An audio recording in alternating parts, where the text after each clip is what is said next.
What's up, peoples? It's your boy MM2K back with another one. Let me just do a couple things here because, like I've told y'all all along, all during my streams this week during the E3 coverage, they will also be hosted by the PNTS network. You can catch them on Twitch, or I'm sorry, on Mixer. Well, you catch them on Twitch too, but you can also catch them on Mixer at PNTS Network, all one word. Or you can also go to the PNTSnetwork.com site, go to events, go to E3 2018, and then you'll be able to see this live stream there all week. They're running pretty much a 24-hour channel there all week with all types of E3 goodies. I just want to get there, do a couple things. But what's up to everybody? Appreciate you for joining me. I'm not going to make this too long because there's some stuff that I missed in regards to E3 that I want to still cover. And I'm going to do that immediately after this. I got some things to do personally before my wife kills me because she's wanting to murder me.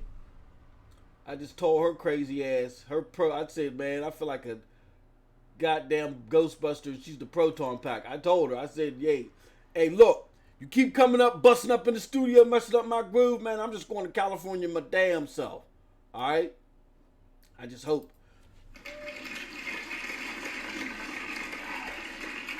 I just hope that it's a better E3 than what we've seen so far. But with that being said, it's your boy MM2K back again with another one. If you heard that clap again, that was me making sure that the PNTS network was hosting this. So like I said, if you go to the PNTSnetwork.com, you'll be able to see it there. Or if you go to PNTS on Mixer or on Twitch, you'll be able to see it there as well. All right. So let's get the show on the road. What I want to do is, for those of you that are not aware, what's up, Philosopher Doom? Big up to my man Philosopher Doom in the chat. Do this. Okay. So here's what I want to do. I want to talk about E3 so far. Now, for those of you that are not aware of this, and I'm only aware of it because your boy's been doing a full coverage, is that this is only day 2 of E3. The showcases that you've seen from EA and Microsoft were before E3. They were their own separate showcases, and they're going to spill more coverage into E3. Okay, so E3 is actually, Monday through Wednesday, I want to say, or Thursday. And that is the event where the people come in and do all this other stuff as far as watching games and watching game clips and playing games and all other stuff. So those 2 shows were actually before E3 even started.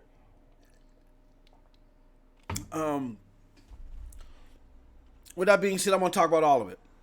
And that's why in my title, that I just wanted to make it clear in my title why I say E3 coverage. I mean, day 1 E3 coverage. And again, you have to excuse all the noise and the traffic. I live by the busiest highway known to man. And I'm not closing my window. It's too goddamn hot. All right. So here's the deal. Reason why I felt like I wanted to do this was not just because it's just, a proper thing to do. It's, a professional thing to do as far as entertainment is concerned. Do a pre-show and, talk a little bit. But after the showing from the big 2, which was Microsoft and PlayStation, you really got a lot of damage trolling going on both sides. We've seen about, I want to say what, let me count them up. 1, 2, 3, 4, 5, 6, 7 showcases. And out of those 7 showcases, I say about maybe one definite and another plausible were worth it. The other 5 were garbage. Okay. So I'm hopeful that in the subsequent days that places like IGN Games Spot, whoever's there, there's demos and there's video clips and there's things that are being done to shed more light on this stuff to give better presentation to what's going on, because the showcases themselves were not reliable. They were actually pathetic. Even Inside Xbox, they did a show yesterday which was pretty much pointless. They showed one game there that was interesting. But as far as did it need to be 2 hours? No, absolutely not. But for the showcases themselves, like I said, it was like one solid show. Wasn't, and it didn't even blow me out my seat, but it was a solid show. And I expected a solid show from them, but everybody else was lackluster. So let's start. Let's go through them one by one. Yo, 706 Gamer, my man Noah, what's up? First it was EA's press conference. So I got notes here. EA's press conference was straight ass cheese. Okay. I'm gonna give my throw at giving out some corny the hangover puns. Okay, corny hangover type puns. It was ass cheese. It was buttermilk. All right. Look, it was the most uninspiring showcase that could have been done. Like another company. Like another showcase, they completely missed an opportunity to take advantage of a competitor dropping the ball. And I'll explain that a little bit. And I actually walked away from the showcase in heavy anticipation of one game saying, they can't fuck this up. They cannot mess this up. I actually walked away from that liking the thing that I thought they couldn't mess up even less. I was like, they messed this up. They really did. I can't believe it. So details. As far as that's concerned, the only thing that I've liked in the EA conference was the mention, and I missed this. Big ups to the Real Maslin for during one of the Triple B post shows, really laying this out and helping us getting an understanding of what was going on here with this feature. But apparently EA is going to have a new gaming feature for PC, where if you drop $15 a month, you can get access to his whole catalog. That's at first I gawked at it because I'm like, dude, I'm paying too much shit for stuff. I got Game Pass, Xbox Live, all this other stuff. This is horrible. And now you want me to pay an extra $15 for this? And then I thought about it. I was like, but if I buy $60 worth of EA games a year, and this is going to be, well, not $15 a month. I think they said it was going to be a $60, or if you buy 2 games, I'm sorry. So it is going to be $15 a month. If you buy 2 games, your 2 games are purchased or something like that. You know what I mean? So it might be it's $15 a month or $100 a year. And again, if you buy more than 2 EA games a year, then this is a no-brainer. Because you're saving $20 at least, and you're getting access to the whole catalog. Okay, so to me, it makes sense after the Real Maslin had laid that out for all of us. That was it. Anthem. I don't want to go into everything, but Anthem actually, which was I thought going to possibly be the game of the show, was done horribly. That demonstration was dumb. It was lackluster. It was bad. I mean, I can't even think any more accurate. I can't think of anything else the way to describe it. And they made it even look more ass milk by having those cheesy looking numbers pop up after you shoot. So what they've done is they observed a competitor that is falling flat on his face, which is Destiny. They looked at that competitor and they said, you know what? We have an opportunity to have something unique in the whole service-based game space, but we're going to mimic these failing motherfuckers. We're going to do what Destiny's doing. We're going to have the same aesthetics. We're going to have the same feel. The only thing that I can give Anthem over Destiny right now is the scope. When you look at the scope looks grand. But as far as there just being bland presentation in the gameplay, and you're basically focusing on the gunplay, because that's what Destiny's lore is. It has excellent gunplay, But with that being said, that's it. Especially with Destiny 2, that's it. And for you to sit there and have a unique opportunity to where, with this Forsaken DLC, the backlash that they're starting to get there, for you to look at that and say, you know what, I want this to look so much like the thing that's getting a lot of backlash, to me it was piss poor. I would, like I said on the Triple B broadcast, they were better off just not showing up. EA could have kept. I think on average, people spend $8 million to do these showcases and stuff like that, they were better off keeping that $8 million and polishing up Anthem and just staying the fuck home. They should have never came. All right. So that's that. All right. So the next one was, let me see. The next showcase that we had was Microsoft. Okay. So after the horrendous EA showcase, we all looked towards Microsoft. Not just to revamp Anthem, because we thought they were going to show Anthem there, but Microsoft said this was going to be their biggest showcase ever, or their biggest E3 ever. So psychologically, I talked a little bit about this yesterday or the day before. Psychologically, when you hear something like that, and in the midst of you having a lot of consumer confidence at very low levels, when you hear something like that, you're thinking that you're going to cover a wide range of items that have been brought up in the community, okay? And there's a difference. See, I may not be the smartest mother guy out here, but I understand the purpose of a dictionary, and I understand the purpose of understanding the words in a dictionary word for word, okay? And not just glossing over it. There's a difference between mention something and cover it. I repeat, there's a difference between mention something and cover it. So when Phil gets up on the stage, okay, no, let me start like this way. So when you have people like Next Gen 720, Triple B, myself, say, look, there's not enough hardcore titles out there cranked out of Microsoft. Microsoft of generations past used to crank out those nuanced titles that were never seen before on console. That they not only had the features, but they had those games that either they cranked out themselves, but more likely they just collaborated with top-notch studios to help bring to fruition, because they were always looking at how to bring gaming forward with content, right? Knights of the Old Republic, you know what I mean? Jade Empire, Mass Effect, BioShock. Those are the four that I like to mention, you know. And you really don't have anything genre-defining like that as far as what Microsoft is known to do this generation. So when people like Next Gen, Triple B, and myself, well, I'm part of Triple B, but, you know, I'm just saying, when we say things like, you are not bringing those genre-defining games, and we don't even know if you like the core anymore, that your strategy is to even keep the core within your base, like if you're just trying to go straight casual. To cover something like that, then you will show us your direct strategy on how you're trying to keep the core. And you try to keep the core, the question is, are you going to pump out games? That's not the question. The question is, are you going to pump out hardcore games, right?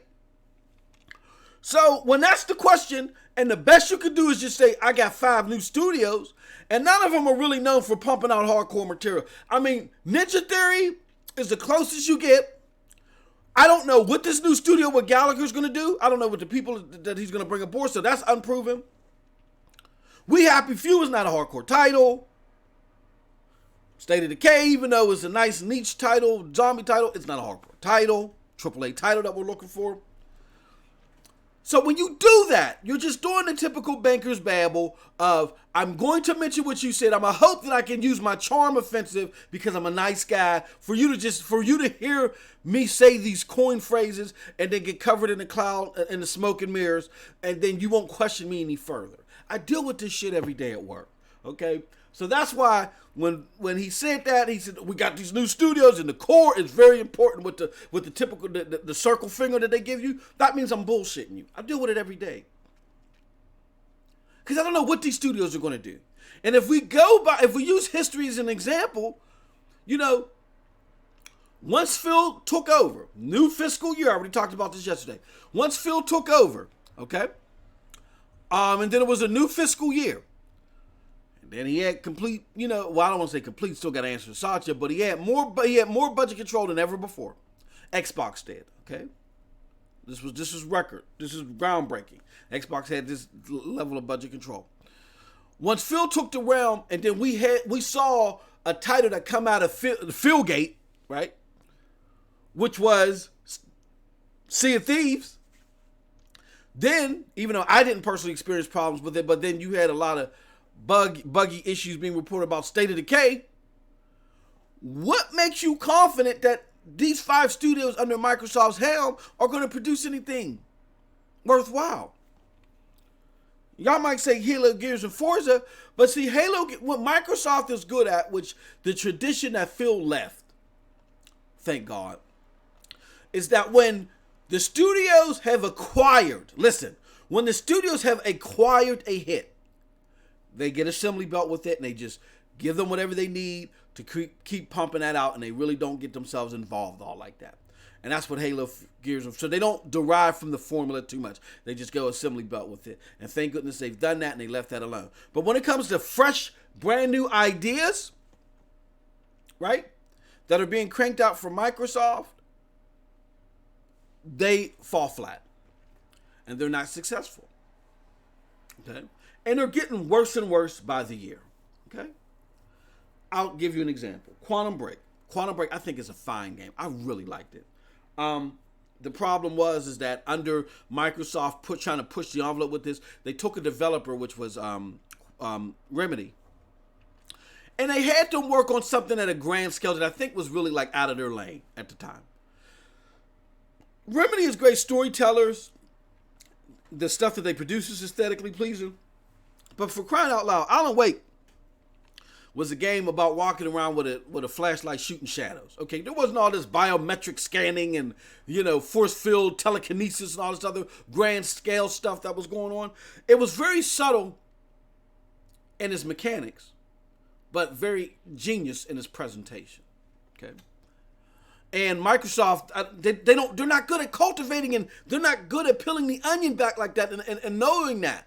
So when they just went to Remedy, like, I want you to do something big, they didn't understand the resources that they had at hand opposed to the outcome that they wanted. And that's why I think Quantum Break, that's part of the reason why Quantum Break kind of fell flat as far as expectations. Fine game, don't get me wrong, but it was expected to have a lot larger impact. And as you can see in Sony's E3, it looks like there's going to be a sequel now that's going to be multi-platform, because they don't, Microsoft is not good at cultivating talent for new IPs. Big ups to Bloody Nux, my man, 50 grand out there at E3, living it up. He says, Most, you're going left. Laugh out loud. Now, so I'm going to address, and as you can see, me and Bloody, we were having differences of opinion on Twitter, and he brought up some very good points. Here's the point that I'm trying to make. That if you were a Microsoft or an Xbox enthusiast, and you maybe could point out some faults, but you were happy, generally, overall, if we had to grade you were happy with the product, then what I'm saying doesn't apply to you. I'm only speaking for a brass of Xbox enthusiasts or former Xbox enthusiasts like myself who have become dismayed, who have become doubtful of the Xbox brand, who don't like this new regime, who looks at this new regime and see a lot of smoke and mirrors without something being produced on the table. So if I'm not generally happy with something, no, I'm not going to see things in a better light for you. It's time for you to produce. And as remedial as this may sound, as minuscule as this may sound, I mean, there are big signs and little things. The simple fact that we don't have Space Hulk Deathwing on our system, but we got some Space Hulk RTS game, and then I just got in the beta program an invitation to another Space Hulk PC, like weirdo PC type. No. This brass is of the sci-fi shooter brass. This is the sci-fi shooter brass, okay? So, because we're the sci-fi shooter brass, if there are any games out there, second or third party, that are sci-fi shooter, all right, that are unique and bold in their approach, they belong on our system. Or they belong on the Xbox system. Excuse me, I'm still, trying to shake off my attachment verbally. And for us not to have that game speaks a lot. Big things come in small packages.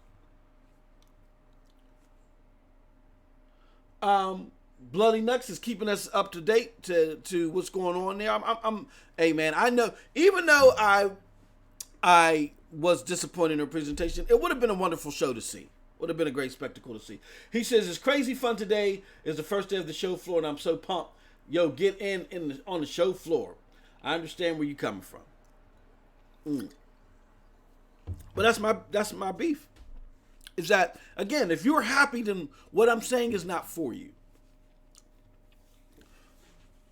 Or maybe it kind of is, because maybe what I want to do is, I think a lot of you out there are defending, or I don't want to say defending. Let me be a little bit more gracious in the words that I say.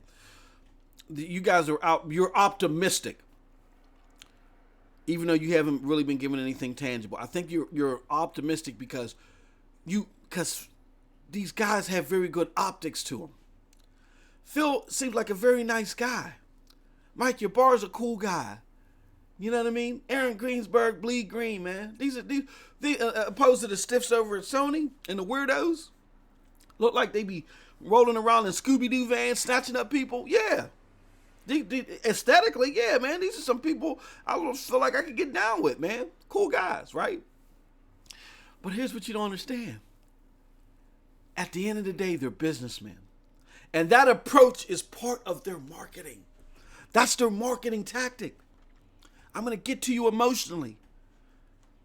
You guys, maybe it's because you guys aren't prevalent or exposed to this type of this aspect of business. So it's easy to pull the wool over your eyes. But like I said, if we all summer, all year have been shouting hardcore titles, right? And you just tell us that you got 5 new studios. I don't know what these studios is going to do, for one. And that's what the people across the street were asking you for you to do. I wasn't asking for no new studios. We got the best from Microsoft when they hardly had any studios. That's not the answer, Sway. And we were saying that. But you didn't want to listen to us. You want to listen to the people across the street. You're still trying to fight this negative media bias. And you're never going to win. You're Microsoft. So you don't try to smolder it. You run through it like Microsoft of old did. Stop trying to fight an element that's never going to go away. These writers and these people, they grew up on PlayStation. PlayStation has only been prevalent in half of my gaming life. That's how old I am, goddammit. Only half of my gaming life. They've been prevalent in 100% of most of these writers' gaming life. You'll never, ever get the mind share of the media the way that you wanted to until Sony goes away. And who knows if that'll happen ever. And I'm not saying I want that. I'm just saying that's the reality that it is. Generations past understood that and they just fought through the bias. Stop trying to fight against it. Fight through it. Stop listening to them across the street because they're not coming over. That's just fanboy banter. You need more studios. When have you seen the best when you had more studios? You can't even produce with the studios that you do have. With something new. You're still trying to figure it out with Rare. You ain't got the ability to cultivate any new studios.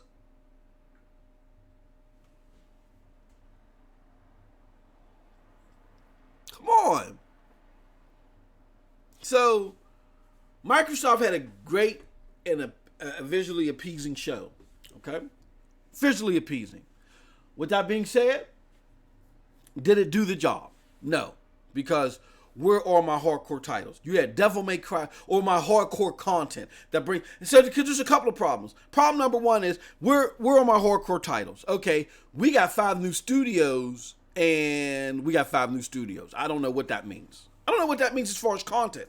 I have no idea what that means as far as content. You just got 5 potential people that you can ruin their names to, as far as I'm concerned. And again, I'm not saying this in the light that Sony's doing excellent because Sony gonna get their ass roasted too once I get to them. But I'm just saying that means nothing to me right now. What means something to me right? Okay, so that's part one. Part two is I don't have the content that I expect out of my $500. Like, to show viability to me, to show that you're really in it for the long haul, as far as consoles are concerned, because even though I have a banging PC, I prefer gaming on a console. I do. If I can do it, I prefer, because of Xbox Live ecosystem. I like it, and then the security. You know, it's a lot more secure on a console than it is on the PC. Period. Anybody want to argue against that? They're freaking lying. Especially if you like to play online or co-op games. Okay. So, with that being said, after the release of God of War, that just made it even more prevalent. I don't have complete value for my $500. Like, I went and invested $500, not just because I wanted to play prettier games, but I invested $500 because I wanted to play better performing games, and I'm in the expectation I would play these better performing games in an ecosystem, right? And an ecosystem that is going to benefit me for investing in it. That's going to give me some stuff that I can't get elsewhere, right? That's why I spent the $500. Because if it was all about just playing prettier games, I'd have just fired up my PC. Because that's where the games are prettiest at. And all of your content so far, I can play it on the PC and I have a great better time. That's why I created that video about State of Decay. I created that video about State of Decay because I had no problem because I could play it on PC. So if it was all about just prettier games for me, I wouldn't have wasted $500. I'd have kept the S. S has a fantastic 4K upscale. I'd have been happy with that. I invested in that ecosystem because I thought I was going to get the best of both worlds. I thought I was going to get great visuals, but then I was going to get killer content, right? Whether it's a full game or exclusivity of some type that I can't get anywhere else. Wrong. You have Devil May Cry, Dying Light up there. Two of the best games so far at this showcase. And you have nothing exclusive to show with them. Again, why are you trying to win me back off of showing games that I can play elsewhere? I can play elsewhere. What is the exclusive content that you have? And big up to Real Maslin. Real Maslin said, hey, they could come out with something this week. That's fine. Until I hear it, like Maslin said himself, it doesn't exist.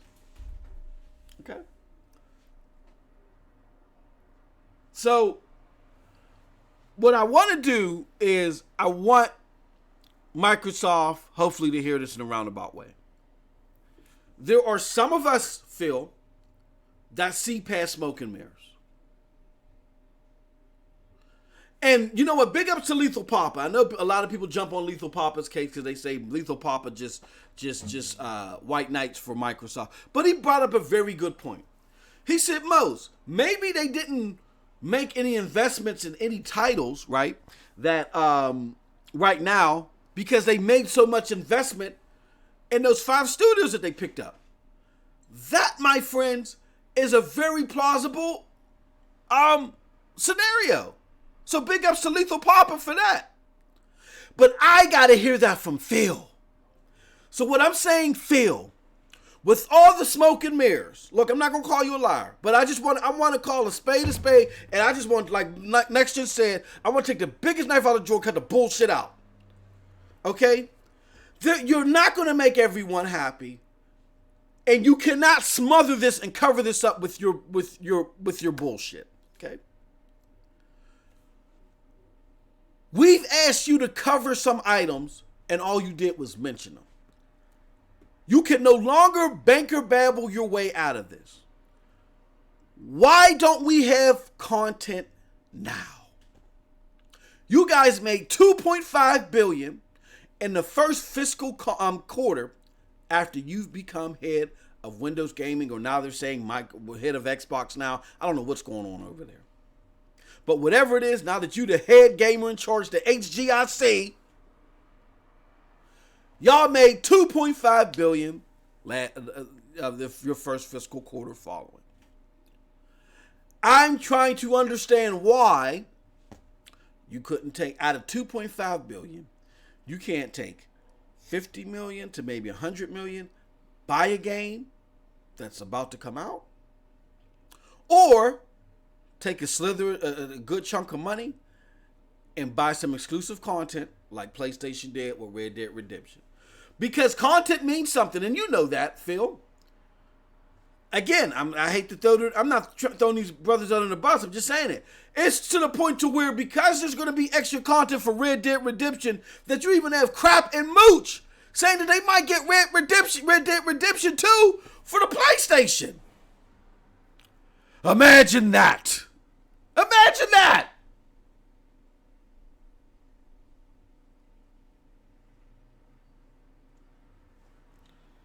So, with that being said, I am very, very dismayed, and I spent more time on this conference than I wanted to. I'm gonna get to the chat here. Oh, Bloody Knuckles! I unleashed the beast. So Bloody Knuckles, as you can see in the chat, he's talking about how nice,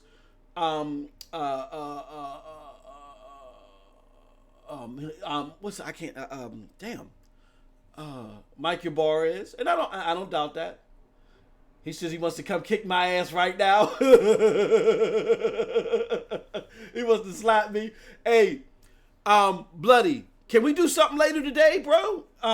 Because I'm gonna go over these shows real quick. I gotta run and do something, and then we could definitely hash this out, man. We can do a smash. We can do another Smash versus MM2K, man. I look forward to that. But I know I'm glad I got your juices flowing, brother. It all depends on your busy schedule. I want to get some more from you from the from the. He's like most link right now. He want to get some more from the floor. I want to get some more information from the showroom floor. And right now, I know me and you, we gonna go back and forth with this. And this is gonna be a good thing. It's gonna be a very good thing, and it's gonna be a very lengthy thing. And I want to get through the other showcases too, though. So can we do that, please, Bloody? Please, I would love to have you, man. I think it would be a better time slot to do this later in the day if you're free. Just let me know, brother. Mr. Righteous Fish says, morning, people. I just got to hear, so I just listened to catch up, laugh out loud. I see what you're saying, and I agree fully, my brother. Yeah. Yep. So I definitely want my peoples to understand that if you're happy and you're satisfied with what Microsoft is doing, this may not be for you, but I think there's a lot of you out there that are being optimistic. You're dismayed. You just don't want to give anything up to the Sony fanboys, so you may be a little dismayed, and you don't want to give them any. You don't want to make it seem like you're giving them any credit for anything. But forget them, man. We got to just be mature enough to look past them and say forget them. It's all about what's best for us. And Phil throws up a lot of smoke and mirrors. I mean, he's a nice guy. I can indicate that, but he throws up a lot of smoke and mirrors. And like I said, you address what we need. Okay, I need to understand why I don't have content right now. You saying that if you would have said, Phil, here's how I would have came back and how a lot of people like me would have came back to being optimistic about the Xbox brand. If you would have said to me, we made these investments in these 5 studios, and on top of that, we understand right now, and so it's going to take, bear with us. It's going to take us time to get that content, that AAA content out there, but we're fully dedicated to easing your concerns. With that being said, we want to thank you for what you've done and you supporting us right now. We've made $2.5 billion last quarter. That's only because of you. So here is the content that we're giving you this year. Devil May Cry, special detachable arm or whatever the hell, and exclusive to the Xbox, and along with a couple of levels. Dying Light, 6 months early or something like that, or you know what I'm saying, or a couple of levels, a couple of areas exclusive to Xbox. You know what I mean? And whoever else they showed. Thank you. And when Cyberpunk comes out, well, no, that's not coming out till next. But Fallout 76. Come on, man. You and Todd Howard should be like Andrew House and Weird Ass Kojima. I came over to see Phil's party, but all he did was announce his game. Xbox are old. They was dropping content or some type of exclusivity. There was something going on with Xbox. Y'all Bethesda should be like this, son. Like Dave Chappelle would say. Be like this, son. Come on. And for Xbox people, after we, Todd House should have went up there. Xbox people, for those of you that get Fallout 76, be happy to know that you're going to get an extra area or extra map or extra roadie or whatever the case may be. Phil comes back on stage, yo. So again, we make the investments in the future. 5 new studios, Undead Labs, the Initiative, or whatever the hell that is, the Coalition and Playground, whoever the hell they are. And, we're going to continue to work on giving you AAA content with these studios. There's only big things that's going to happen. With that said, people made investments now. We completely understand. Not only do we have the best playing multiplats, but we're going to also give you more. We're going to give you the biggest bang for your buck by giving you exclusive content that you can't get anywhere else. End of story. Bada boom. MM2K is back.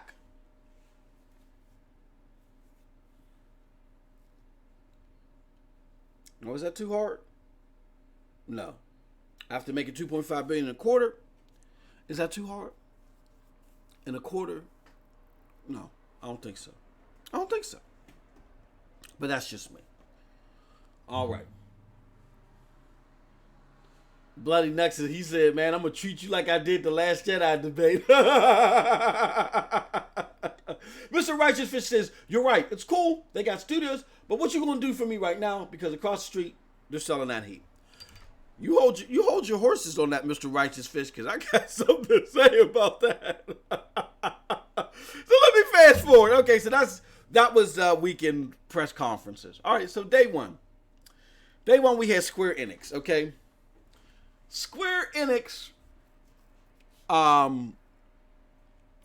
had almost a bad of a press conference as EA. It's like a 30-minute just photo reel of stuff. It was very uninspiring. They showed a couple things that, made people, that made some eyes pop. And the biggest eye-popping thing to me is, again, not to continue to just kick a dead horse, beat a dead horse, but there was just talk about all these Japanese titles coming to Microsoft. And when you looked at that reel of games that Square Enix was releasing, you hardly saw Microsoft's name anywhere. And you would think that the least hostile group to Microsoft was Square Enix. Because let's be honest, Japanese game developers are nativists, okay? And they just give Sony these games in most cases. They're nativists. And when it comes to business, they're nativists, and they don't want to sell on the American console, especially when it has a Japanese competitor. So that's what a lot of this is. But I would think that the least hostile to Microsoft under that scenario would be Square Enix. And Square Enix, oh man, I want to say like 70 to 80% of the games that they show ain't coming to Xbox. So that was telling. But overall, the press conference was very lackluster. I would say it's the second worst so far. Then we had Ubisoft. Ubisoft showed some decent things. They had some decent things going on. Let me see. Let me go over my notes for Ubisoft. Okay. So, that's Microsoft. All right. So, Ubisoft had Just Dance 2019. They started off with that. Beyond Good and Evil, I was very interested in that. They finally showed some pre-alpha gameplay, which wasn't impressive, but you finally saw something from that game. And I think that game is going to be very, very big. I get the feel that game is very, very ambitious, and it's going to be very large in scope. Okay? Let me do this. I wish I had my Discord open. So, what else we got going on here? Oh, give me a second, folks. Give me a second. I'm trying to put this in the Discord. I got all these crazy messages. But while I'm pulling this up, on some of the shows that you guys seen, come on, chat. There's some people watching now. Can you do me a favor and let me know, what are your thoughts on some of the shows? Is MM2K off the ledge or what? Let me do this. Am I jumping out the window on some crazy stuff? Let me know. Just give me 2 seconds here so I can put this in the Discord. Who is this? I got warrants. They trying to catch me. All right. I'll put this in the... Come on, man. Okay. Come on. Damn, I hate this damn phone, man. All right. So I'll put that in there.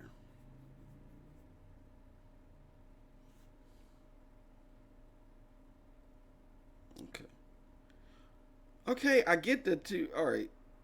Good. Good. Okay.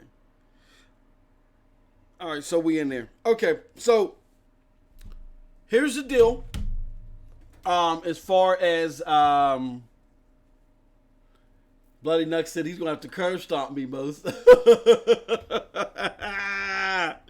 Dang, bro. Woo, hey, yo, this is gonna be a great show, man. When Bloody Nucks and the Smash versus MM2K, this is gonna be fantastic, man. That's what it's all about. It's all about just giving you guys that raw material, and big ups to Bloody Nucks, man. He's doing it up on the E3 stage, man. You know, I'm gonna try to get out there next year. Hopefully, we can hook up, do some things on the stage. You know what I'm saying? That'd be fantastic. With that being said, back to Ubisoft. They did Beyond Good and Evil 2, and I was really impressed with the fact that we saw gameplay. I did not expect to see gameplay, even though it was pre-alpha. They realized they had to show you something. And I think it's only going to get more and more impressive. I really think that's going to be a sleeper hit right now, but it may not. But the fact of the matter is, we got to keep it jiggy. It may not come out this generation. And if it doesn't come out this generation, that's okay. Okay. They announced some things for Rainbow Six Siege. Which I've never really gotten to that game. You know what? I'm going to be honest with you. I was left with a sour taste in my mouth after Rainbow Six, what was that? Patriots. After Rainbow Six Patriots got canceled. And what they're doing is smart. I get it. They're trying to create their own branding for each individual Tom Clancy title. So I guess Rainbow Six now will be the multiplayer game. What's it called? Ghost Recon will be the third-person shooter. They got the Division, that's more of an RPG type thing. And then they're gonna have to do something about that. But you know, maybe Ghost Recon is more like a Ghost Recon is more. How do you say? Ghost Recon is more. It's not. It's that doesn't have those RPG elements. So there's people don't. They're not like sponges. There's no enemy sponges there. You know what I'm saying? Like you could take a mug out with a couple shots. I'm just thinking that to help better distinguish that brand, they might have to put a first person mode in that. I get Far Cry's first person, but Far Cry's a little bit more in depth as far as its RPG elements too. So they're gonna have to figure out something with Ghost Recon, because to have the Division and Ghost Recon be very similar in their presentation, aesthetically, and all other stuff, that's not gonna fly. They're gonna have to bring another element to Ghost Recon, and I think what they do is they keep third person mode, but they also keep a first person mode.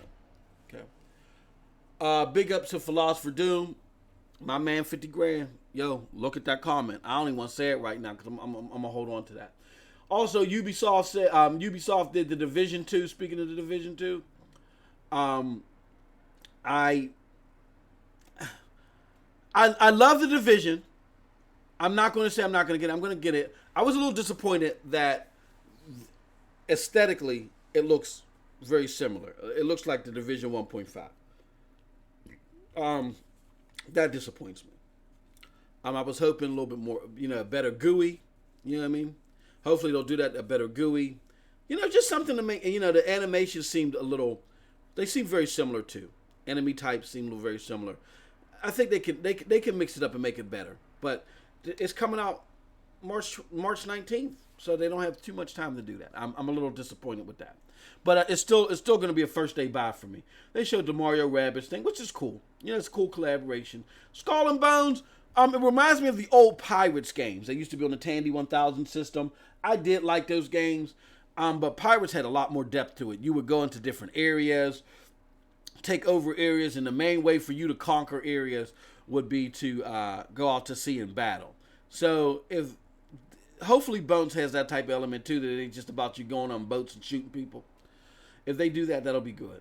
Starlink, the thing with the spaceship toy and had Star Fox in it.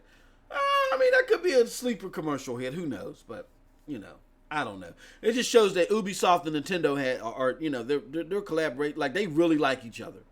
They really like each other. That's very interesting. For Honor, I thought it was cool that they allowed you to download it for free. Got my copy on PC. I thought that was very cool. My man King's Blood Gaming, Triple B Brethren, he recommends that game and he loves it on PC. And Assassin's Creed Odyssey. Assassin's Creed Odyssey is also going to be one of my games of the show candidates.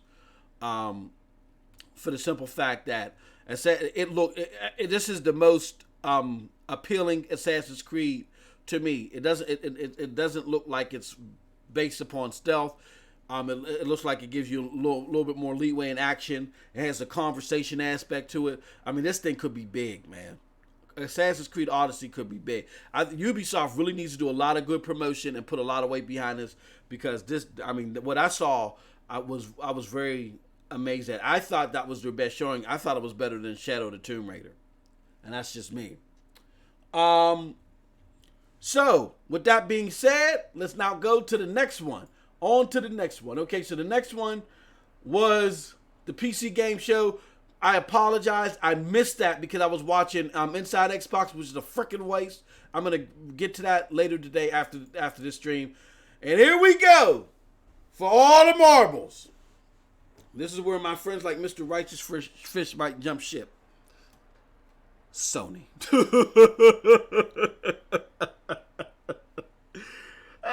Oh, man. Look. Being a free agent has liberated me and has enlightened my heart to speak the truths like no truths have ever been spoken before. I just spent like 15, 20 minutes, if not longer, giving it to my Xbox people. Xbox people, sit down, take a breath, get a drink, relax. Because now the drubbing continues with PlayStation. Sony, my Sony people. You are ahead 2.5 to 1 in console sales, game sales. Microsoft has not really solidified itself in just besides some smoke and mirrors type of comments that Phil has made, that they're really trying to compete with you. The ball is completely in your court. The competition has left the arena. Under no circumstances is it okay for you to hold the litmus of how well you did to a mother that's not even trying to compete with you anymore. That show was dog shit. Dog shit. For you to sit there and say it's not dog shit because we have better games than Microsoft, I got better games than Microsoft. If I put on a sock puppet and a goddamn fluorescent light, I can make a better game than what Microsoft got right now. Stop using that as the litmus. Y'all are too embedded in this console war bullshit, and y'all done lost the fact of reality when it comes to gaming. We should always push the envelope. We should always demand better. You got Last of Us 2, which they started the show with. Phenomenal game. Right now is heading as my game of the show. You got Spider-Man coming out. Cool game. Cool game. I didn't see anything that impressed me more than what I've already seen, but it looks like a solid game. But for the simple fact that Sony said that we're resting our laurels on 4 games, and 2 out of those 4 games look like shit. Ghost of Tsushima look like it's not even done yet. Those animations, The hell with the visuals. Those animations look horrible. Look like a PlayStation 2 Tekken game. And goddamn it, Death Stranding, the love child of the Twilight Zone and Metal Gear Survive, is a piece of shit. There's all this money going into that Decima engine, all this time all these weird ass trailers, babies popping out of mouths in test tubes, all this crazy shit, and all we see is Metal Gear with motherfucker crouching and hiding behind the shadows off the Prey game. And this is you saying that Sony had an excellent show? Again, now that I've been liberated, I am no longer allowing Sony ponies to use Microsoft as a litmus. You are ahead 2.5 to 1 to them. They're out of the game. That's like motherfuckers like Ruth Chris Steakhouse worrying about what's on the menu at McDonald's. Stop it. That showcase was horrible. And what Sony's doing right now is because they're beating Microsoft, which isn't saying much, they're getting their foot off the gas pedal. And y'all selling for it. Y'all better start opening your mouths. I was listening to my peoples. God bless my peoples. But on the podcast, they were sitting there saying, oh, Death Stranding. Oh, man, I heard it was about time travel. I heard if you touch the guy's hand, you'll travel to... Man, get the f*** out of here. We shouldn't be guessing what this game is after all this time. They're even laughing about it in their shows. Oh, there we go. There goes Death Stranding again, and we have no idea what this game is. There's nothing to laugh about. Stop damage controlling. Demand better. I'll be sending something to Sony right now. Hey, look. If we don't understand what the fuck this game is, it's pretty soon. Come on now. Kojima, get it together.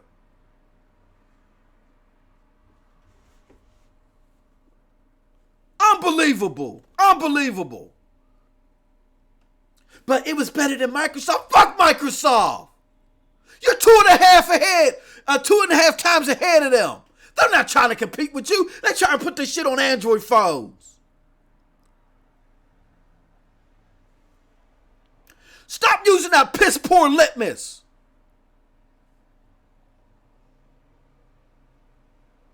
Balls in your court. What are you doing with it? What are you doing to produce games that are just mind-blowing consistently?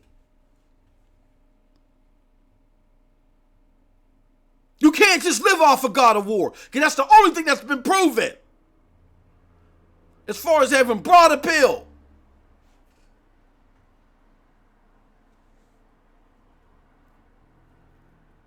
Horizon Zero Dawn was a fan favorite game. It reached 7.5 million on a 77 million install base. That's still, regardless of the install base, is great numbers. But look how long it took it to get there. And look what had to happen for it to get there. That game was stuck at 3.5 million forever. And they pumped a lot of money in that game. 3.5 million ain't doing it for you this generation if you're pumping that type of money into the Decima engine and all the advertisements they did for that game.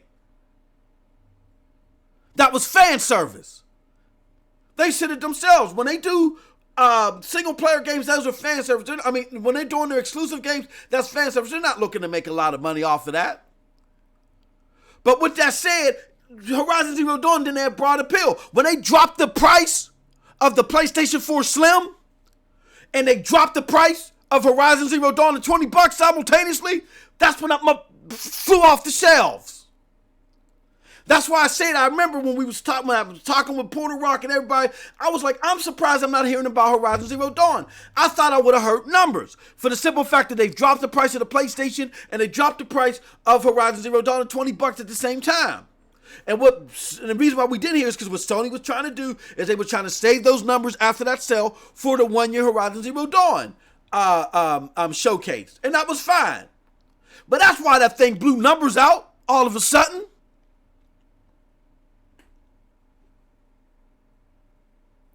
They dropped it down to 1/3 of the price. God of War has broad appeal. $60 out the gate, 5 million sold in 3 days. Y'all can't rest on just God of War alone. We don't know what we're getting out of Spider-Man or none of these games.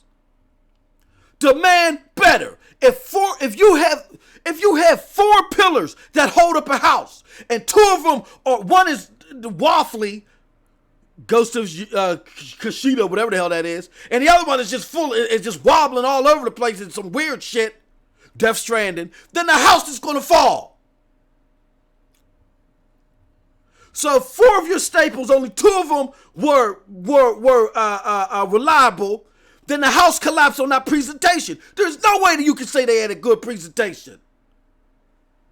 Stop it.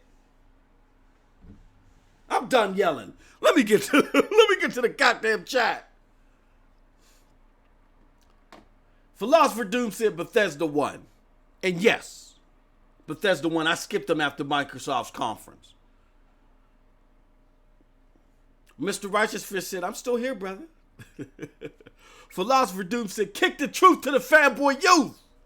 And Mr. Righteous Fish said again, I hear you, but I think you're moving too fast, brother. You need to, you remember Bob Ross? You know when he paints and it looked like shit, but after that it was dope. The complaints, no. Mr. Righteous Fish, that is damage control, brother. That is damage control. And you know me and you, we go back like car seats, bro. But that is damage control. Because when Microsoft puts something out, puts bullshit out on the stage, y'all don't say, hey, look, it ain't released yet, give it some time. Y'all say, look, man, this is not impressive for Microsoft. That is damage control. Let's not do that. If you're going to do that for Sony, you got to do that for Microsoft too. Yes, at the end of the day, it could look good, okay? But if Ghost of Tsushima was shown in a cluster of exclusive titles and stuff that was being shown by PlayStation, then fine. But you rested your laurels. You said we're going to focus on 4 games. If you're going to focus only on 4 games at an E3 showcase, all 4 of those games got to look at least, they better look hella good, at least. Last of Us looked superb. Spider-Man looked hella good. Ghost of Tsushima looked unfinished. Death Stranding looks like a waste of money. That's damage control. And then now y'all got to look into y'all inner selves. Y'all got to look into y'all inner selves and realize you might have somebody. Hey, I had to tap into my own bias. I'm telling you, when I became a free agent, I've liberated myself, man. Some things that I would normally just like have a slight hesitation to say about Microsoft, man, the hell with it. Because it's all about games at the end of the day. I'm not looking for excuses for them anymore. Or I'm not looking for ulterior ways to explain their fuck-ups. Like when my man Lethal Papa said, hey, maybe it is. I mean, that's maybe why they haven't made investments in content right now is because they invested in 5 studios. That's very plausible. But I got to hear that from Phil. So I'm not claiming that.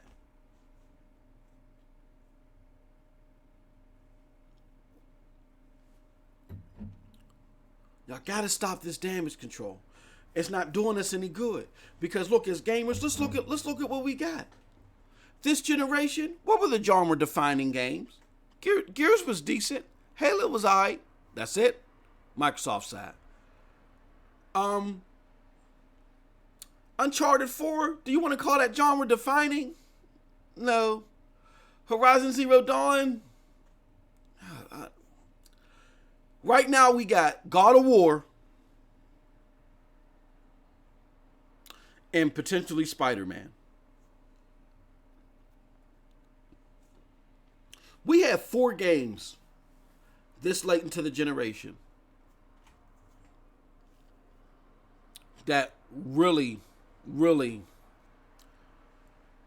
are genre defining, meaning that they have serious broad appeal. Reason why I can't throw Horizon Zero Dawn, because that game is very polarizing. Even though it sold 7.5 million, like I said, most of that 7.5 million came, or a big chunk of that other 4 million came around that sale time, around that area within those months of the holiday season. And it is what it is. I'm just saying, at full weight, at a $60 price tag, it wasn't coming out of the red like a God of War was or like an Uncharted was. So when we look at this generation as a whole, we have Gears and Halo, and then we have God of War and Uncharted and potentially Spider-Man. So that could be 3 or 1. That's just 5 games that really, as far as exclusivity is concerned, first party development is concerned. Well, Spider-Man is not even a first party game, but as far as exclusivity is concerned and is concerned, if we have 5 games that helped define this genre, but we've spent more money on games this generation than others, and the prices have been the same. So why is that we spent? Because we're still looking. Because the quality of the games overall are not where they should be. Where you had last generation, you had Mass Effect, BioShock, Gears of War, you had Halo 3, just on one, Left 4 Dead. Those are 5 games just on one console. Then we go to the Sony side. You have Uncharted. You have Last of Us. You know what I'm saying? You had the original Dark Souls games, right? Those are 8 games, and I'm missing a lot more from last generation. I want to say there was probably like maybe 10 exclusive titles that helped push the genre forward last generation, that were defining and made gaming like really, really worth it. And we're spending more money now. We think we're spending more money now, but we're getting lesser quality product. So what I'm basically saying to you, to the Sony people, is don't lower the bar in gaming so much by looking at Microsoft. I hate to, and Microsoft people, I hate to say this, but right now Microsoft went through a transition, and this team that's heading it after the transition, they don't know their ass from their face right now. They got to figure it out. They got to understand who their core is before they want to reach this 2.1 billion. Sony people, don't lower the bar that low by looking at them. You in a race right now. You're running down, you're doing a 50-yard dash, and you're considering how fast you should go by turning your back and looking at the motherfucker still tying his shoes. That's basically what you're doing. You're looking back and at the motherfucker that's still tying his shoes, and you're like, hold on. This dude's tying his shoes. And then you start jogging. And then you start skipping, and you start walking to the finish line. And at the end of the day, who loses out because of that? The gamer. I don't care who you are behind. I don't care who you root for. You should always find flaws with your console maker of choice or your platform of choice, and always push them to do better. And to act like PlayStation is flawless and then want to just gloss over whatever flaws they had, regardless of how well they're doing, that's horrible. Even when the Xbox 360 was ahead last generation, even though that was my console of choice, I stayed in game blogs, chats, whatever, criticizing where they fucked up, because I wanted them to advance gaming forward. This is technology. You should never be content when it comes to technology. And by y'all sitting there damage controlling for Death Stranding and Ghost of Tsushima, you're not helping pushing it forward. Again, you're in that 50-yard dash. You're basing how fast you should go based on the motherfucker behind you that's tying his shoes. And no.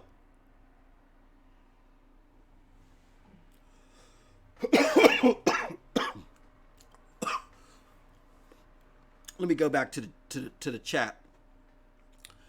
I hear you. Okay, Mr. Righteous says E3 doesn't have the same pool. Remember that? Remember these companies aim for the casuals. To the hardcore, it looks like XYZ. To the casuals, looks dope. I get it. Sony's ass is if I'll get in Sony's ass if the finished product is trash. To address that, Mr. Righteous Fish, E3 is not a casual spectacle. I took off for work. I'm a hardcore gamer. You know about what it is. You're definitely a hardcore gamer. I can know that just from interacting with you. The casuals may see the snippets here and there that are released on GameSpot or whatever you release, but E3 is not a hardcore. A lot of casual gamers, you got an average casual gamer, say it's E3, they're like, what? So it's not for the casual. This is for the hardcore. And secondly, I to your last point, my friend, you said I'll get in Sony's ass if the finished product is trash. Not only getting their ass then, but getting their ass now. Because you would do that to Microsoft, wouldn't you? And I get that philosophy if this was within the trove of games like how Sony normally does it. But Sony basically said, we are resting our laurels on this presentation. And remember, this is a business conference, guys. This is where people say, oh, no, it's just all about putting on a show. No, E3 is a business conference. It's a business conference hosted by the ESRB in the hopes of bringing more and more consumers to showcase what is going on in the technological field. Now, how that's been presented over the years has changed, but that's the purpose of E3. So you don't show something that's, I mean, people showcase stuff that's unfinished all the time, but it looks impressive. What they're showing looks impressive. You don't showcase something that doesn't look impressive and say, okay, now cross your fingers and hope that by the time we finish this car or this oven or whatever, it's going to look impressive. Cross your fingers and buy this thing. No, it don't work like that. So why should it work here in gaming like that? That's absolutely unacceptable.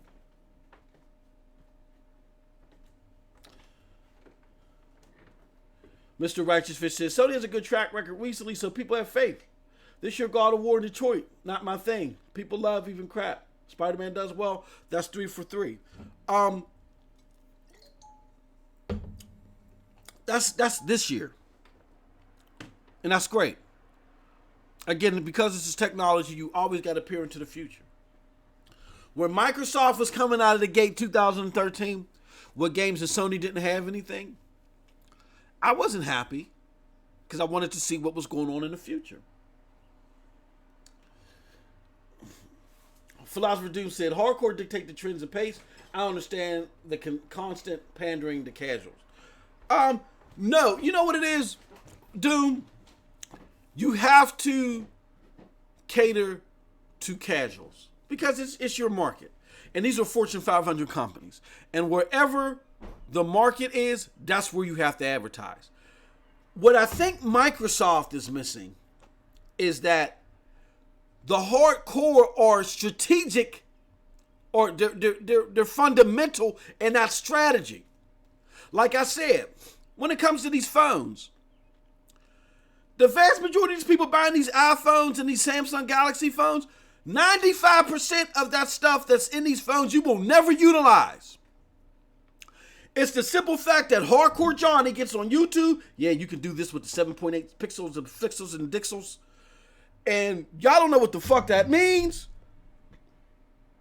But it's the latest and greatest and it sounds impressive. Therefore, you go buy it.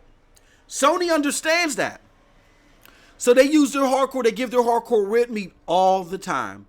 And the hardcore starts jumping out the window.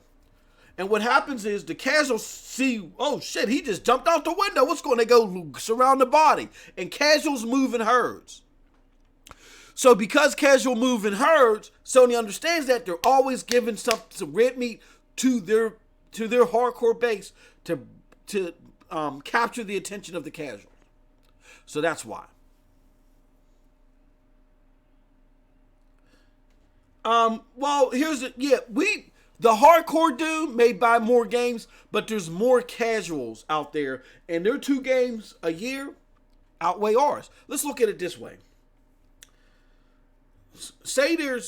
I want to say there's 5 hardcore to every 100 casuals. So let's do the math. I'm going to do a Porter Rock. All right. Let me do this.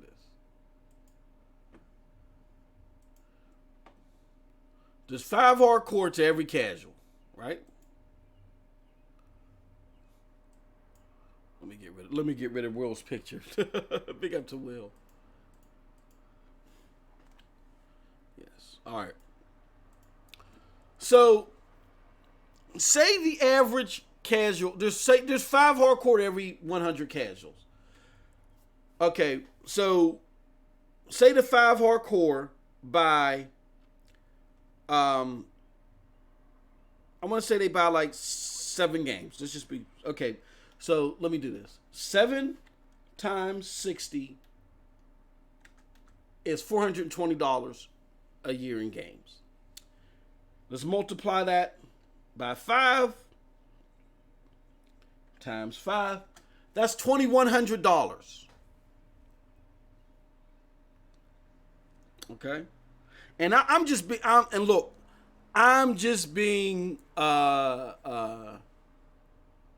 do you want to say? I'm being overly generous in saying that the average hardcore gamer buys 7 games. That's $2,100 for for the every 100 gamers that you're going to get. Okay, so let's say, okay, so that's $2,100 that you're going to get. What the hell? $2,100. All right. So for the average casual, they buy 2 games. So that's $120. So if you take let's just say 95. 95 out of every 100 gamers or casuals, 5 are hardcore.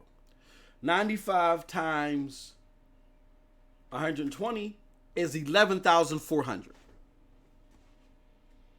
And look, if you don't believe me, dude, that it's like 95 to 5. Look, the hardcore watch all these podcasts, right? So let's just use some of the biggest names. We got Red Dragon, that's like at he's like at 100,000. Okay, then you got Weapon Wheel, that's like at another 80,000. That's 180,000. Z's at 15,000, so let's take that to 200,000. Crap is at 50,000, right? And then Dealer's at like a 30,000. Let's take another 280,000. Porter Rocks at, you know what I'm saying? And the rest, you know. So let's just say there's 300,000 people that listen to that's the hardcore. Or let's boost it up to 500,000 that listen to podcasts. That's the hardcore. There are 115 million consoles out there between the Xbox and the PlayStation. Right? Do you see where I'm coming from? So I might even be generous in saying that 5% are hardcore. 5% of gamers are hardcore. But that's why.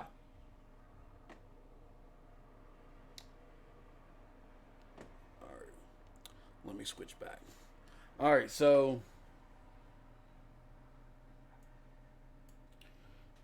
well, you saw that notification. Xbox just went live. So I think that I'm going to check out whatever Xbox got going on. But I'm gonna finish out the chat with this. It says, dude says, I look at a game like PUBG. It wasn't casuals that made the game popular. Casuals jump on after they learn the trends. Mr. Righteous Fish says, one hardcore doesn't compete with 10 casuals. Yeah. Yep. Or really, I think, and I think the ratio is 95 to 5. In totality, they definitely matter. I'm saying that we steer the ship in regards to them learning what's. Oh yeah, we have a very important role, and without us, it's hard pressed for any gaming company to really see success. That's why I'm pissed off at Microsoft, because they're not appeasing their core. You know. But with that said, I want to thank everybody for joining me, for hearing me vent. Big ups to Philosopher Doom, Mr. Righteous Fish in the chat. You know what I'm saying? Holding it down. For everybody that was bloody nuts, threatening my life. You know, big ups to everybody. I really appreciate y'all. Hey, look, man, like I said, 2018, I'm going to keep it pristine. I'm liberated now. I'm coming down the middle. And gaming, this E3 has showed me that gaming is in a very sad state. We have 2 people running at the 50-yard dash. One's been sitting there tying his shoe. The other one looked at the other one tying his shoe, and now he's starting to jog. That's sad to me, and I don't like that. But with that said, hopefully the showcase gets better. Doom was right. So was Mr. Righteous Fish was right. Bethesda had the game of the show, or whatever the hell. I can't even talk. I really appreciated what they did. Check it out. I'm going to watch the PC Game Show after I see what's going on here. But big ups, everybody. Y'all have a wonderful, wonderful gaming day.